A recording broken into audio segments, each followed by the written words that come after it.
Are you starting out watch collecting and need some advice on what to buy? I've chosen 3 vintage watches under 5K that are perfect to start your watch collection journey with. Hey guys, welcome to the channel. My name is Alex and today we are talking vintage watches. In all honesty, I prefer vintage over modern because I believe that vintage watches are a bit more charming, a bit more interesting and a bit more unique since, every watch has its own character, its own patina, their own dings and dents and whatnot. So today we're talking on what to buy as a first-time buyer when it comes to vintage. But before we start to talk about the watches that I've chosen, that I believe are good or even great picks, it's important to address that, I know that vintage can be a bit intimidating for you guys that never done it before, but there are a couple of factors to keep in mind before pulling the trigger. And it's important first and foremost to do your homework. There is a ton of information online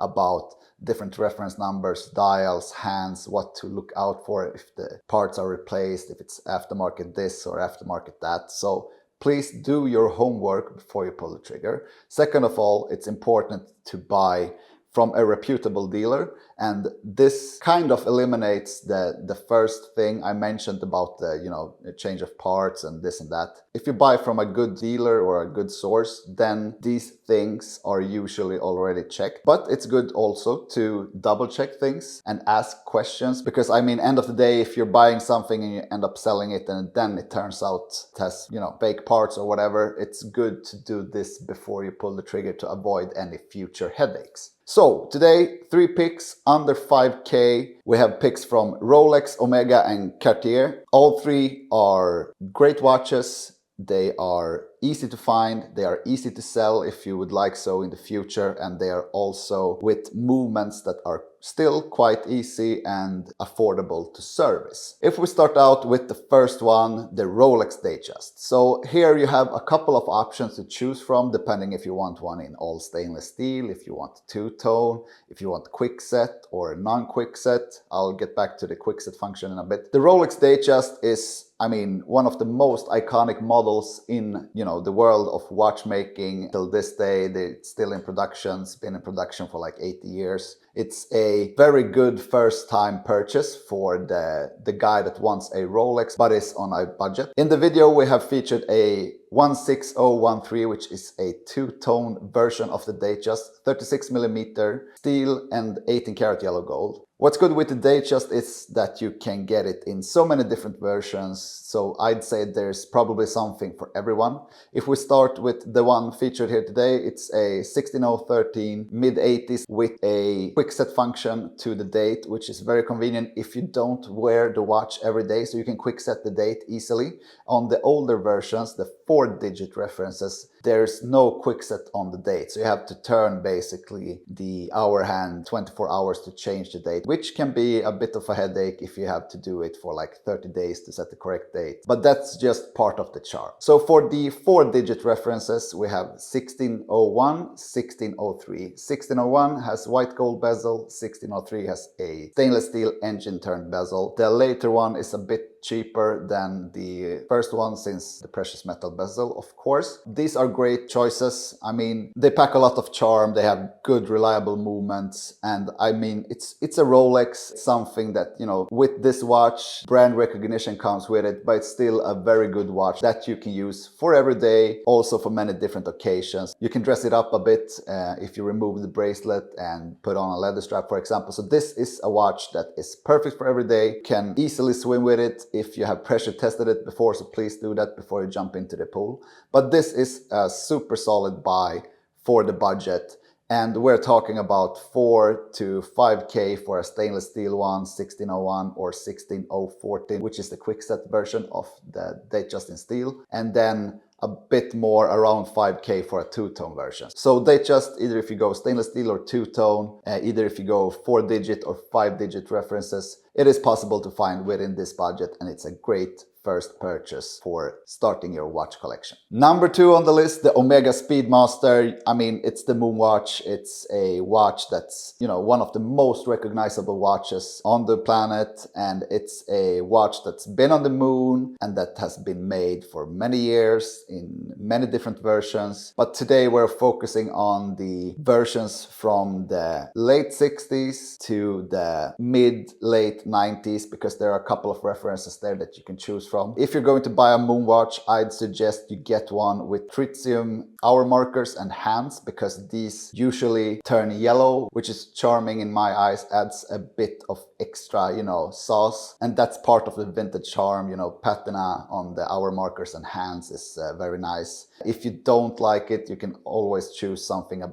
bit from the late 90s, early 2000s, but we're talking more about neo vintage, and that's not really what this video is about. The reference is 145.022. This one was produced for many years, like 20 years or something. Many objects on the market that you can find the one that you want, the looks you prefer. The watch in the video is a 3590.50.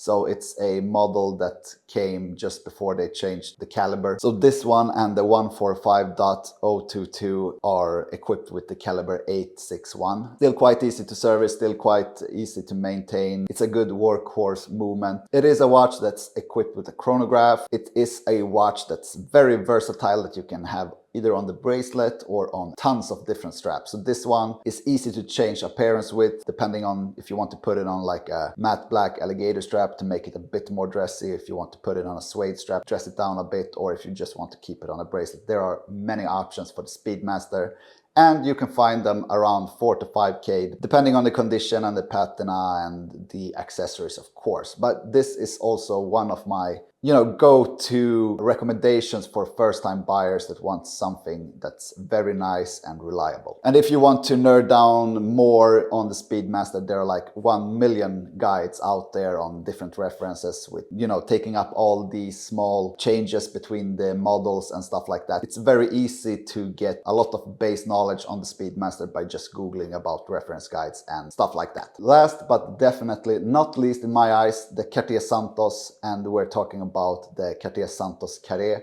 which I've actually made a guide on, watch buying guide for this specific model. So if you want more information on how to determine, you know, the condition and stuff like that, I'll leave the link up here and also down in the description, so you can learn more about this specific watch. This is a watch that I still believe offers a lot of bang for the buck, even considering, you know, the price appreciation this model has had the last couple of years. You can get it either in steel or in two-tone.